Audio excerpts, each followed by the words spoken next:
Hi there.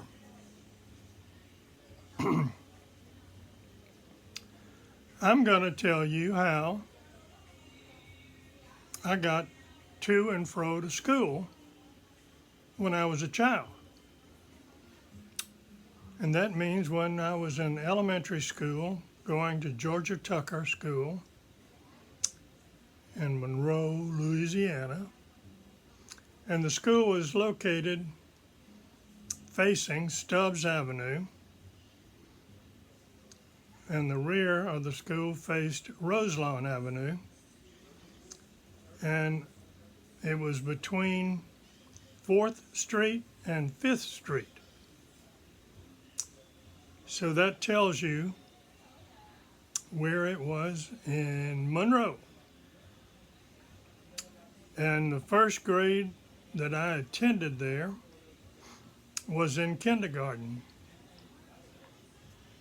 And I think I was about 4 years old then, because my mother started me earlier than I should have started. I should have waited a year, but she wanted me to go in with the people or the friends that I basically had in my neighborhood. And they were already 5, and I was only 4, and wouldn't be 5 until November. And this is early September, because in those days, school didn't really start until after Labor Day. So when my first day in school was kindergarten, and that morning, my mother and I got in the car, and the driver took us to Georgia Tucker. And she went in with me. I don't recall being apprehensive or afraid or anything about going to school and being left there. And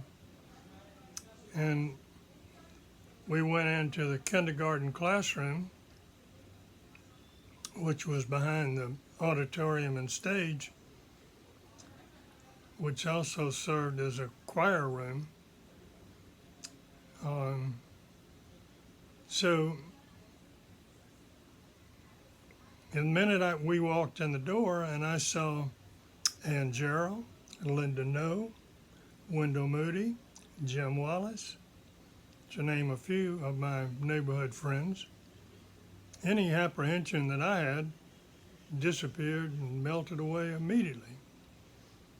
So my mom left me there, and I didn't hoot and holler and cry and get upset. Some of the kids may have, but I don't remember that any instances, although they could have happened. There were quite a few kids there that were going to be new acquaintances of mine that I had never met before. But that was good. I was happy to see new people that I could become friends and acquaintances with. So after kindergarten, obviously, was first grade. And as I recall, our driver, my mom's driver, brought me to school each morning and picked me up in the afternoon.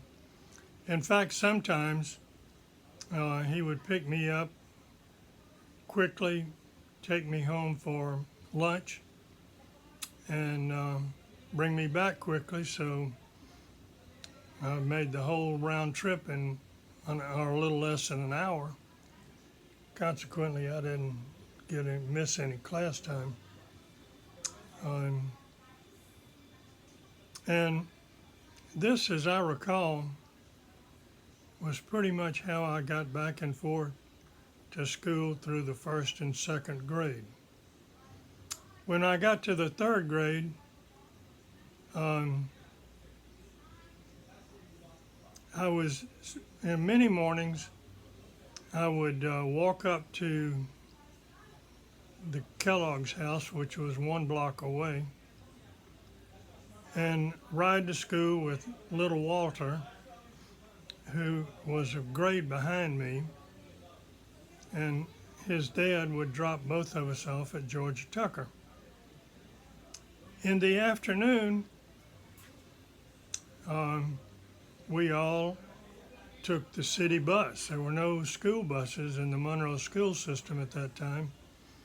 There were two school systems in the Ouachita Parish area, or some people would say Ouachita County, but in Louisiana it's a parish. And I'm not sure whether the Ouachita Parish school system had buses or not, but the Monroe City school system did not have buses.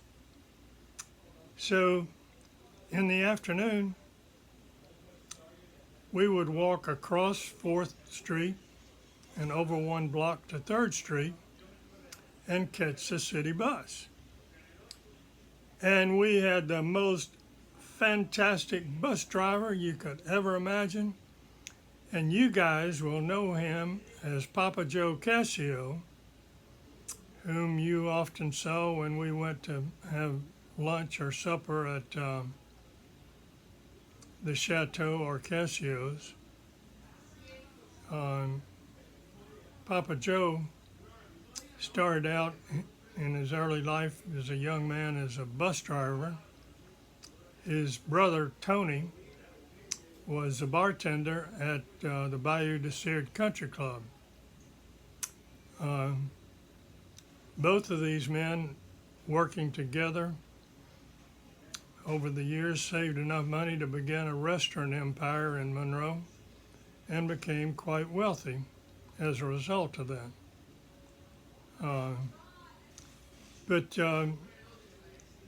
we would take the bus home, and Papa Joe knew where we all lived, so we didn't even have to ring the buzzer, although we got great joy out of pulling the cord and bing bong, bing bong. So we did it anyway. But Papa Joe was such a great guy, none of that bothered him. If we got a little bit out of hand, he only had to turn around and look at us and sternly say, "Knock it out, guys." And he got instant results. We would buy bus tokens. They were little round tokens that were bronze, and they had little holes in them. And our parents could use a safety pin and pin those coins to our clothing so we wouldn't lose them. And these coins, I think you could buy them. I know we bought them at the little commissary or dispensary at school, where you could get erasers and pencils and even candy bars at that point. But candy bars were really not available because we were in the middle of the war. Later on, when I got to the 5th and 6th grade, I think candy bars became available. But these bus tokens, I think you got 2 for a nickel. So every now and then I would buy 25 cents. My parents would give me 25 cents to buy bus tokens, and I'd buy bus tokens. And bring them home. My mother would safe keep them and pin one to me every morning. Then later on, as I recall, we took the same system all the way through 6th grade. Somebody's parents or my mother's driver would drop me off at school in the morning, and I'd come home in the afternoon on the city bus. And so that was basically how I got to school through the sixth grade. And after that, I went to what was referred to then as junior high school at Neville High School. And Neville was, I got dropped off there in the morning and sometimes picked up by my mother's driver. But sometimes even I walked home. It wasn't that far to walk. And I could stop by, I'd walk with friends and they'd drop off when they got to their house, and I'd do the same when I got to my house. So then, after the 8th grade, I went away to Culver Military Academy, and I was in school there around the clock, so I didn't need any transportation back and forth except when I went home for vacations. And that's a whole nother story.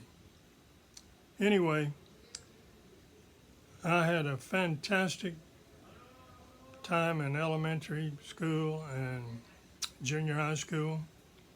I especially loved riding the bus with Papa Joe Cascio as a bus driver. Couldn't be a better man to be your friend and your bus driver. He was my friend throughout my life until I moved away from Monroe. So the experience was well worth remembering. That is my story.